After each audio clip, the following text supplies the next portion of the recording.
Alright. Cool. Alright, I'm gonna see if I can do this in one take. So, I'm gonna try to cover Gordeau's basic mix-ups, or his basic game plan after he gets you knocked down. Because I think a lot of people don't know how to deal with Gordeau after he's knocked you down and he's in your face. And pretty much he'll knock you down anytime from the end of this. It's that situation right there. What should you do when he's running in your face, you're knocked down? So I'll cover first the basic mix-up, basic game plan that he tries to do after he knocks you down. So after I knock you down, there's two things I'm probably going to try to do. I'm probably going to go for a meaty, which could be anything from 5A, 2A, 5B, 2B, even 2C. Or I'll try to grab you with either command grab or normal grab. Typically the command grab though. So obviously if the meaty's coming, you want to try to block that. But if the command grab's coming, you want to get out of the way. Alright. So I've set the AI right now to do a grab followed by a meaty. So after the grab, a meaty 5A comes out. So if I'm stand blocking, I'm going to get hit. If I'm mashing, I'm going to get hit. But there are ways to get around this. So one way to get around this is to just delay tech. Right there, I just waited, hit 5A whiffed, and I get to take my turn. This can be a pretty good strategy if Gordeau is only looking for one timing to do things, and then you can just go for your combo after that. Another way to get out of it could be to backdash. Like that. Because backdash has invuln frames, this is a pretty good option, but some of his meaties can catch you.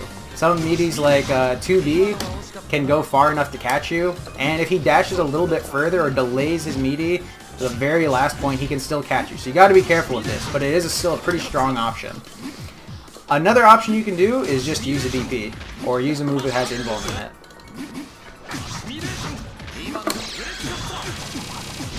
It's a pretty good way to blow Gordeau up, but of course you've got to be pretty careful with this, because sometimes he can just hard bait it. Alright, that covers the basics of the grab into meaty. Alright, so the next one we're going to cover is grab into grab. So this is purposely, if he knows you're respecting that the meaty, this is a really good mix-up. Because with chain shift, you can get quite a lot off this. So things that this will beat is pretty much just blocking. If you try to shield earlier, you're going to get grid broken, which is pretty risky, of course. So you have to watch for this mix-up. And so what are some ways to get out of this? Just like the last one, delay teching is a great option. And you can take a turn after that. Backdashing does work, but you've got to be careful to make sure he doesn't go, like, delay it just a little bit longer. Because if he delays it any longer, he can catch your backdash. The EX version is really good at catching backdashes. I don't know why, if it just goes further, but I've caught a lot of backdashes with the EX version. It's pretty cheesy. Other things you can do, this is a good one to mash on. If you know he's coming for you with that grab mix-up, just mash out, and you'll pretty much beat him. Of course, EX reversals also will work here. If he does the grab, you wake up, just use reversal. Things to note is you can't grab him when he does this grab because it's a command grab. It is throw invuln. So right there, my grab just whiffed. So don't try to grab him on wake up when he's doing this. Alright, so a last one to talk about is jumping this command grab mix-up. So with the normal command grab, it's only grounded, of course. It can only hit you again if you're on the ground. So a way that you can avoid the command grab into just command grab mix-up is to jump. However, he has an air version of the grab as well, so if he hard reads that you are going to jump, he can still catch you with that. But it's pretty unlikely. It has to be pretty galaxy brain for him to catch you with that. Alright, one of the last things I'm going to talk about is defensive throws, because this is something people ask me a lot. Oh, I tried to throw you when you were in my face, and how come I couldn't throw you? While throws are a good option, if Gordeau is running in your face a lot because he expects you to delay tech or something, and you can wake up and throw him there, I don't think throws are that grave an option just because of the way he can space himself with his meaties to open you up. So, at about right, say here, I believe a throw will whiff right here, but 5A will still hit you. You see that?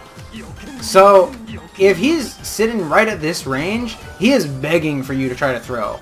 Because the moment you whiff throw, he gets full combo on you. So be careful if you're going for defensive throws. You have to really, really be betting it if you're gonna go for a throw when he's in your face like that. Okay. Last thing I'll talk about are a few of his lows and overheads to watch out for.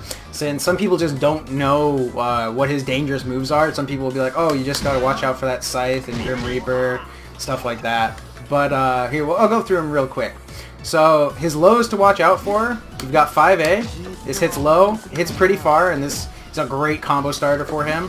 2B, which is absolutely one of his best buttons. It's a really far-reaching, scary low. I think it comes out in 8 or 9 frames or so, so it's relatively fast for Gordeau's buttons being as slow as they are.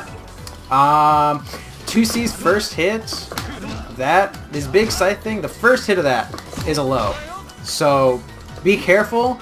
If you're thinking, oh, I saw him, he's already used a 5A and a 2B in the string, he's at a low. No, he's still got that as a low. So be careful if he's using that in your face because he could just be trying to catch you with that last low. 2A is not a low. This hits mid, but it's really good for tick throws. So if you're getting hit by this, watch out for tick throws or continued pressure after that because he's very safe after that. Last thing to do before I mention his overheads is 5B is even on block. This move is really scary because it just allows him to reset pressure to a neutral state. He can go from 5B into grabs. He can go from 5B into lows. He can go from 5B into a lot of crazy stuff. So be careful if he's resetting pressure with 5B a lot. I won't talk about the rest of his pressure. I think I'll dedicate a video for that in more detail because there's a lot more of his pressure, like 6xc, 2A, stuff like that. But I'll talk about his overheads a bit and some of his far-reaching moves. So the big scary move that people get hit by a lot is 5C, the big-ass Scythe. So this button is really good. It's very slow though. I believe it's a 15-frame startup, so it's a relatively slow move. When full charge, I think it's 30, but the thing to note is that the full charged one is overhead. It's what a lot of people get hit by, is they'll just be down backing versus Gordeau's strings, but I'll do that. I'll just toss a full charged overhead at them, hit you from full screen with an overhead and get a combo from it. So when you're seeing this Scythe pressure come out from very far away, you just want to stand block. You want to be stand blocking this because you don't want to get blown up from a full screen overhead. The only problem with that is that he has his force function, which you probably won't see a lot because it's a very niche tool. It's great versus people who are standing a lot. And what his force function does is it's this almost full... Well, I have force function right now. It's this almost full screen projectile-esque move where he just slashes his nails across the screen. On hit, it crumples you for full combo. On block, though, it takes some grid from you. As you see, getting grid bar there. Although it does cost 1 since it's a force function. But you don't want to get hit by this move a lot because you can lose your Vorpal state. So ideally you want to be crouching under this one because it won't hit if you're crouching. But then, again, if you're crouching, you open yourself up for full screen overheads. So it's a little mind game there that you have to decide what you're willing to risk. And I'd say just stand block when you're full screen. He doesn't have a lot of things that can hit you full screen. 3C can go pretty far. Oh man, that's a low I didn't mention. Whoops. 3C is a decent low. It's a way he can get back into pressure if he's pushing you away. But it doesn't have too many options from there. It can't be EX canceled. I don't think it can be special canceled. Nah, it can't be special canceled. It's a pretty big gamble if Gordeau's doing that. So that's yeah, that's the last low I forgot to mention. Sorry about that. But yeah, that's more or less of what Gordeau's trying to force upon you. I can talk a bit more about his game plan later. I'm really surprised there's not more videos on it. He was a really popular character in the last version of the game, but I haven't seen too much of him. And he's still a very strong character, but there's definitely characters that surpass him now. But his mix-up is definitely confusing if you haven't fought against him before. He has some big scary buttons that you gotta be aware of. But I hope this helped break down his game plan a bit. Alright, so in the future from here, I'll probably, if no other resources come up, I'll probably try to do a pressure video that explains a bit of his pressure. And just how to work around it or how to deal with his pressure, what he's trying to do with his pressure to get in. Some of his other mix-ups like Assault, some of his gimmicks like the helicopter in the air, Grim Reaper, stuff like that. I'll try to do maybe a pressure breakdown and maybe a character breakdown, but that's dependent on how much effort I'm willing to put in. But again, I hope this helped. If you have any other specific questions, just shoot me some questions if you want to play. Hit me up.